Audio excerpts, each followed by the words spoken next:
Uncle బాగున్నారా? ఏంటి papers ఏంటి పెట్టుకున్నారు? ఈ టికెట్ కోసం పెట్టాను. టిట్కో ఇళ్ల కోసం పెట్టారు. ఎంత కట్టారు టిట్కో ఇళ్ళకి? 12,500. ఎప్పుడు కట్టారు?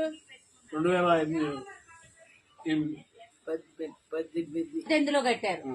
2018 నుంచి. డబ్బులు ఎక్కడి నుంచి తెచ్చారు? 5 వడ్డీకి తీసాం. 5 రూపాయల వడ్డీకి తెచ్చారు.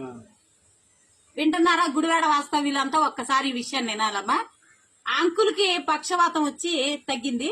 ఆంటీ ఇప్పుడు పక్షవాతంలో మంచంలో ఉంది.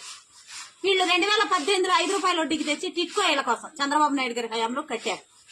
మన గురువు గారు కొడాలి నాని గారు మీరు అర్హులు కాదు అని చెప్పి ఆ టిట్కో ఇళ్ళకి ఏదైతే 12,500 కట్టారో కట్టినా కూడా అది తీసేసి ఆ టిట్కో ఇంటిని కూడా వేరే వాళ్ళకి అమ్ముకున్నాడు లక్షల రూపాయలకి.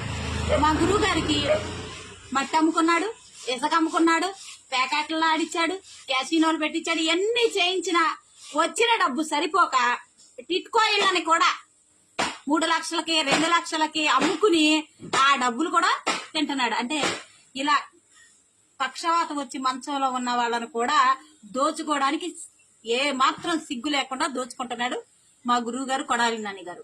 గురువు గారు మీకు కాస్తైనా సిగ్గుందా? వీళ్ళకి ఇళ్ళన్నా ఇవ్వాలి లేదా డబ్బులన్నా ఇవ్వాలి. ఈ రోజు ఎలక్షన్ కూడా వస్తుంది. ఇంకెప్పుడు నువ్వు డబ్బులు ఇచ్చేది? నీకెంతసేపు గుడివాడని అడ్డు పెట్టుకుని దోచుకోవడమే తప్ప గుడివాడ ప్రజలకు ఏదన్నా చేద్దామనే ఆలోచన నీకు లేదు. కాబట్టి గుడివాడ ప్రజలారా ఒక్కసారి ఆలోచించండి.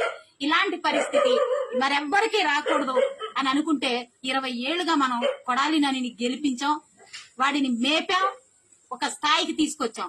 వాడు మనల్ని మర్చిపోయి గాలికి వదిలేశాడు.